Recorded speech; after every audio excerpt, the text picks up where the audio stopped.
जय श्री राधे कृष्ण। आप सभी का आपके अपने YouTube चैनल भी के बहुत स्वागत है। आइए आज आप सब जानेंगे वर्ष 2026 में निर्जला एकादशी का व्रत कब धारण किया जा रहा है। तो जानेंगे व्रत के शुभ मुहूर्त के बारे में, पारण कब और किस समय किया जाएगा, पारण किस चीज से किया जाएगा, इस दिन क्या करना चाहिए, इस दिन पूजा का क्या मुहूर्त होगा। तो आइए जानते हैं इन सबों के बारे में। आप सभी भक्तों को निर्जला एकादशी व्रत की ढेर सारी शुभकामनाएं। आप सभी के जीवन में लक्ष्मी नारायण की कृपा से आप सभी को सभी प्रकार के सुख और समृद्धि की प्राप्ति हो। जेठ मास शुक्ल पक्ष में पड़ने वाली एकादशी को इसे निर्जला एकादशी के नाम से जाना जाता है। इस एकादशी व्रत का बड़ा ही विशेष महत्व माना गया है। वैसे प्रत्येक महीने कृष्ण पक्ष और शुक्ल पक्ष की एकादशी तिथि के दिन एकादशी का व्रत धारण किया जाता है। यह व्रत भगवान विष्णु भगवान श्री कृष्ण को अति प्रिय माना गया है।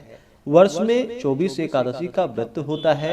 वहीं पे अगर अधिक मास हो, पुरुषोत्तम मास हो, मलमास हो तो 2 बढ़कर 26 एकादशी का व्रत जो भी भक्त सच्ची श्रद्धा के साथ, नियम और निष्ठा के साथ निर्जला एकादशी का व्रत धारण करते हैं, व्रत में नियमों का पालन करते हैं, कथा श्रवण करते हैं, तो कहा गया है जो भी इस व्रत को धारण करते हैं तो संपूर्ण 24 एकादशी व्रत का उन्हें पुण्य फल प्राप्त होता है। यह सभी एकादशी के बराबर पुण्य फलों को प्रदान करने वाली एकादशी है।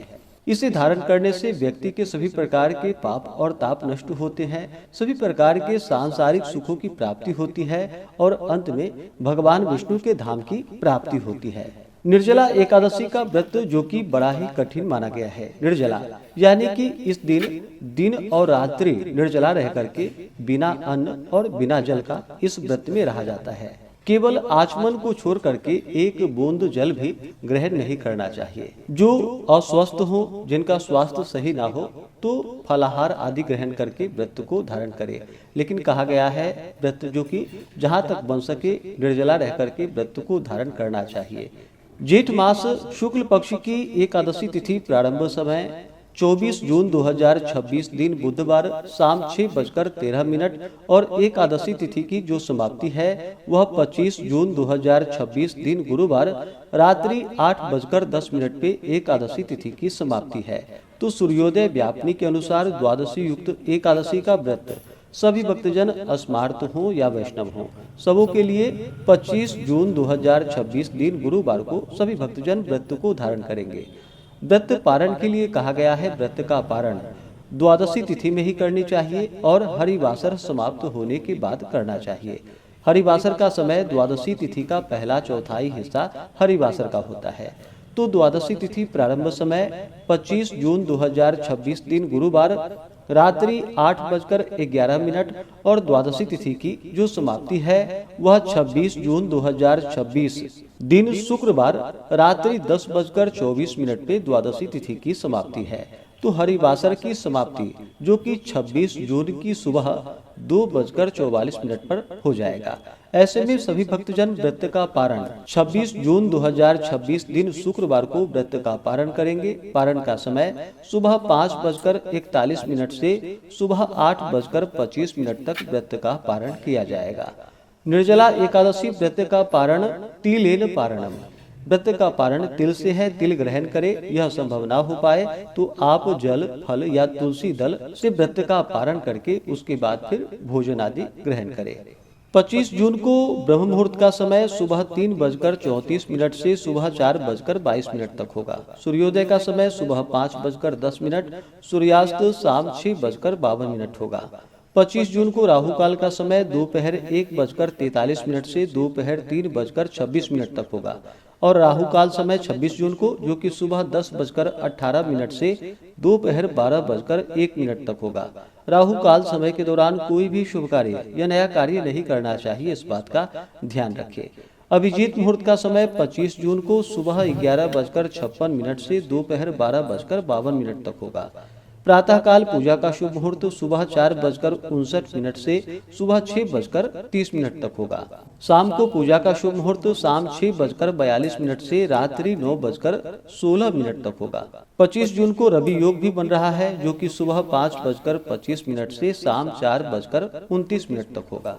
इस दिन पूरे विधि विधान के साथ भगवान विष्णु, माता लक्ष्मी का, माता एकादशी का पूजन करना चाहिए। भगवान श्री कृष्ण की पूजा करना चाहिए।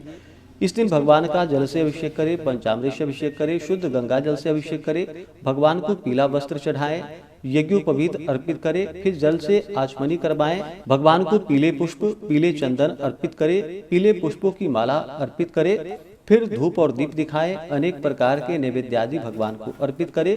दूध से बने हुए वस्तु हो या अभी के मौसम में जो भी ऋतु फल प्राप्त हो उसका भगवान को भोग लगाए। जल से आचमनी करवाएं। मुख शुद्धि के लिए पान पत्र, सुपारी, लौंग, इलायची के साथ में अर्पित करें, द्रव्य दक्षिणा चढ़ाएं। इसके बाद फिर व्रत का कथा श्रवण करना चाहिए। विष्णु सहस्त्र नाम, पुरुषोक्त, विष्णु चालीसा आदि का पाठ या श्रवण करना चाहिए। भगवान की आरती, निराजन आदि करनी चाहिए। इस प्रकार से भगवान का सुबह और शाम के वक्त पूजन करें। व्रत में खास करके जो भी व्रती है, जो कि 10वें दिन से ही व्रत में नियमों का पालन करना चाहिए। 10वीं तिथि के दिन सूर्यास्त होने से पहले ही शुद्ध और सात्विक आहार ग्रहण कर लेनी चाहिए। रात्रि में ब्रह्मचर्य का पालन करते हुए एकादशी व्रत का स्मरण करते हुए सोना चाहिए। एकादशी की सुबह प्रातः काल उठ करके नित्य क्रियाओं से निवृत्त होकर के स्नान आदि करके शुद्ध वस्त्र धारण करके भगवान सूर्य नारायण को अर्घ्य प्रदान करे, व्रत का संकल्प ले और उस दिन जो कि दिन रात्रि निर्जला व्रत को धारण करे। एकादशी के दिन सुबह और शाम के वक्त भगवान का पूजन करे, कथा आदि श्रवण करे और द्वादशी की सुबह प्रातः काल उठ करके नित्य क्रियाओं से निवृत्त होकर के स्नान आदि करके शुद्ध वस्त्र धारण करके भगवान का पूजन कर ले, भगवान को भोग लगाए, भगवान की आरती कर ले। उसके बाद ब्राह्मणों को भोजन करवाए, ब्राह्मणों को दान और दक्षिणा दे और फिर समय के अनुसार व्रत का पारण करे। इससे भगवान विष्णु अपने भक्तों पर अति प्रसन्न होते हैं, अपने भक्तों के सभी प्रकार के दुख और क्लेशों को दूर करते हैं, सभी प्रकार के पाप और ताप को नष्ट कर देते हैं।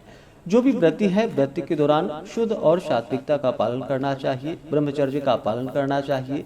व्रत के दौरान किसी के ऊपर क्रोध नहीं करनी चाहिए, अपने मन में किसी के प्रति ईर्षा या द्वेष का भाव नहीं लाना चाहिए। व्रत के दौरान जहाँ तक बन सके ओम नमो भगवते वासुदेवाय, श्री कृष्ण गोविंद हरे मुरारी आदि मंत्रों का जप करना चाहिए। भगवान के स्तोत्र, चालीसा आदि का पाठ, कथा श्रवण आदि करनी चाहिए। इससे अनंत फलों की प्राप्ति होती है। तो आशा करता हूँ यह जानकारी आपको अच्छा लगा हो। इसी प्रकार से ज्ञानवर्धक जानकारियाँ प्राप्त करते रहने के लिए, व्रत पूजा के बारे में जानने के लिए, कथा को सुनने के लिए चैनल पे अगर आप पहली बार आए हैं तो चैनल को लाल बटन दबा करके सब्सक्राइब करें, साथ में बेल आइकन घंटी को दबाएं ताकि आने वाली वीडियो का नोटिफिकेशन आपको समय से मिलता रहे। वीडियो को लाइक करें, शेयर करें, सुखी रहे और स्वस्थ रहे। जय श्री राधे कृष्ण।